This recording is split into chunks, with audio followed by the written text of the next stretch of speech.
കൂത്തുപറമ്പ് പരിപാടി കേൾക്കാൻ പരിപാടിക്കായിട്ട് ഇന്നലെ രാത്രി വന്നതാണ്. ഇന്ന് രാവിലെ ഇവിടെ എത്തി. ഞാൻ എൻ്റെ ഒരു സുഹൃത്തുണ്ട്, പേര് നജ്മുദ്ദീൻ എന്നാണ്, മലപ്പുറം മഞ്ചേരി. അപ്പോൾ ഞാൻ മൂപ്പരെ കോൺടാക്ട് ചെയ്ത് വന്നാണ്. എൻ്റെ കൂടെ 10-14 പേരുണ്ട്, പല ഭാഗത്തായിട്ടുണ്ട്. ഞാൻ ഉൾപ്പെടെ 14 പേരുണ്ട്. ഏത് പാർട്ടിയിലായിരുന്നു? ഞാൻ ഈ 14 പേരും സഹാക്കന്മാരാണ്. കൂത്തുപറമ്പാണ്, മൊയ്ത്ത കമ്മ്യൂണിസ്റ്റുകാരനാണ്. ഇപ്പോഴും കമ്മ്യൂണിസ്റ്റ്? ഞാൻ കമ്മ്യൂണിസ്റ്റുകാരാണ്. പക്ഷേ PV അൻവർ എന്ന് പറയുന്ന വ്യക്തി നമുക്കൊരു പ്രചോദനമാണ്. അൻവർ എന്താ പറയുന്നത് അതിൻ്റെ കൂടെ നിൽക്കും. ആ ഒരു രീതിയിൽ പാർട്ടി തന്നെയാണ്. പ്രൈവറ്റായിട്ട് അൻവർ എന്താണോ അതിൻ്റെ കൂടെ കൊണ്ട് തന്നെ ഡെഫിനറ്റ് ആയിട്ടും. അത് നമ്മുടെ സഹാക്കന്മാരിൽ മുഖ്യമന്ത്രി നേതാക്കന്മാരല്ലല്ലോ പ്രാധാന്യം, പാർട്ടിയാണ്. പാർട്ടിന് എന്താണ് അനുഭവിക്കുന്നത് ആ രീതിയിൽ നമ്മൾ പഠിച്ചെന്താണോ അതിലോട്ട് മുന്നോട്ട് പോകും. അല്ലാണ്ട് നേതാക്കന്മാർ ആരായാലും ഇനി മാറി വരും, ആരായാലും ശരി. ഞാൻ എൻ്റെ ഓർമ്മ വലിച്ചാലും മുതൽ 20-22 കൊല്ലമായി പാർട്ടിയിൽ പ്രവർത്തനമായിട്ട് ആരംഭിക്കുന്നത്. ബ്രാഞ്ച് സെക്രട്ടറി ആയിരുന്നു, മെമ്പറാണ്, നിലവിൽ മെമ്പറാണ്.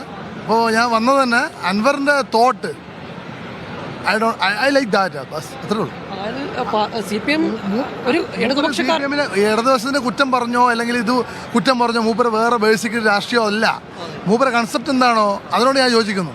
അൻവറിന്റെ പാർട്ടി രൂപീകരിക്കാൻ അൻവർ ഇനി എന്ത് രൂപീകരിച്ചു കഴിഞ്ഞാലും മൂപ്പര കൺസെപ്റ്റ് ശരിയാണെന്നുള്ളത് ഞാൻ സല്യൂട്ട് ചെയ്യും. കണ്ണൂരിൽ നിന്ന് കൂടെ എത്ര പേര്? 14 പേരോളുണ്ട്, പല ഭാഗത്തായിട്ടുണ്ട്. കണ്ണൂർ കൂത്തുപറമ്പ് നിന്നും സഹാക്കന്മാർ തന്നെ വന്നിട്ടുണ്ട്. അൻവറിനെ നേരിട്ട് കാണാത്ത, ഇന്ന് വരെ അൻവറെ കുറിച്ച് അറിയാത്ത നമ്മുടെ പാർട്ടിയിലുള്ള ഒരു MLA എന്ന നിലയ്ക്ക് കൂടെ മൂപ്പരുടെ രീതികൾ മനസ്സിലാക്കിയ 10-14 പേര്, 13 ഞാൻ ഉൾപ്പെടെ 14 പേര് കണ്ണൂരിൽ നിന്ന് വന്നിട്ടുണ്ട്. ഇന്നലെ രാത്രി വന്നിട്ട് മഞ്ചേരിയിൽ റൂം എടുത്ത് താമസിച്ചിട്ടുണ്ടായിരുന്നു. പല ആൾക്കാരും 2-3 പേര് ഇവരുടെ മൂപ്പിലെ വീട്ടിൽ താമസിച്ചിട്ടുണ്ടായിരുന്നു. അപ്പോൾ ഇന്ന് ഇതിനു വേണ്ടി മഴയിൽ നനഞ്ഞ് ഈ സമയത്ത് 4 മണിക്ക് വന്നതാണ്. ഇവിടെ ഫുൾ ബ്ലോക്കാണ്, കാര്യങ്ങൾ ഇവിടെ വന്ന് സ്പെൻഡ് ചെയ്യുന്നുണ്ട്. ഈ മൂപ്പരെ കാണണം, മൂപ്പർ എന്തൊക്കെയാണ് പറയണത് അത് നമുക്ക് അത്രേ ഉള്ളൂ. തീർച്ചയായിട്ടും രേഷ്മ, കണ്ണൂരിൽ നിന്ന് വന്ന ആളാണ് ഇപ്പോൾ നമ്മൾ സംസാരിച്ചത്. അദ്ദേഹത്തിൻ്റെ ഒപ്പം 13-14 ആളുകൾ വന്നിട്ട് ഇത്തരത്തിൽ വിവിധ ഭാഗങ്ങളിൽ നിന്ന് വന്നിട്ടുള്ള ആളുകളുണ്ട്. സംസ്ഥാനത്തിൻ്റെ തന്നെ വിവിധ ഭാഗങ്ങളിൽ നിന്ന്, വിവിധ ജില്ലകളിൽ നിന്ന് വന്ന ആളുകളുണ്ട്.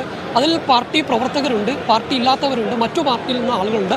അൻവറിൻ്റെ നയവിശദീകരണം അത് കേൾക്കാനാണ് ആളുകൾ വന്നിട്ടുള്ളത്. കൂടുതൽ ആളുകൾ എവിടുന്ന് വരുന്നത്? ഭയങ്കര കേൾക്കാൻ വേണ്ടി അറിയാലോ, എന്താണെന്ന് അറിയാം. കുടുംബമായിട്ട് ഏത് പാർട്ടിയിലാണ്? അങ്ങനെയൊന്നുമില്ല, പാർട്ടി തീരുമാനമാവും. നിലവിൽ നേരത്തെ ഇല്ല, അങ്ങനെ പാർട്ടിയൊന്നുമില്ല. ഓക്കെ, കുടുംബസമേതം വന്ന ഒരാളാണ് വേങ്ങരയിൽ നിന്ന്. അത്തരത്തിൽ അദ്ദേഹത്തിന് പ്രത്യേകിച്ച് പാർട്ടിയൊന്നും ഇല്ലാന്നാണ് പറയുന്നത്. ഏതായാലും അൻവറിൻ്റെ ഈ നയവിശദീകരണം കേട്ടതിന് ശേഷം പാർട്ടി ഉണ്ടാകുമോ ഇല്ലയോ എന്ന്, അല്ലെങ്കിൽ പാർട്ടിയിൽ ചേരണമോ ഇല്ലയോ എന്നുള്ളത് തീരുമാനിക്കാം എന്നുള്ളതാണ്. കൂടുതൽ ആളുകളുണ്ട്. എവിടെ നിന്നാണ് വരുന്നത്? ഞാൻ കൂടലങ്ങാടി പഞ്ചായത്തിൽ നിന്നാണ്. എൻ്റെ പേര് അബ്ദുൽ സലാമാണ്. ഞാൻ 44 വയസ്സായി. ഇതുവരെ ജീവിതത്തിൽ ഒരിക്കൽ പോലും ഞാൻ ഈ UDF അല്ലെങ്കിൽ ലീഗിനൊന്നും വോട്ട് ചെയ്തിട്ടില്ല. നേരത്തെ ഏത് പാർട്ടിയിലായിരുന്നു? ഞാൻ ഒരു ഇടതുപക്ഷത്തിൻ്റെ CPM അനുഭാവിയാണ്. ഇതിൻ്റെ മുമ്പ് ഒരുപാട് എൻ്റെ ചെറുപ്പത്തിൽ ഇപ്പം എനിക്ക് 44 വയസ്സായി. ചെറുപ്പത്തിൽ ഞാൻ DYFൻ്റെ ഒക്കെ ഭാരവാഹിയാണ്.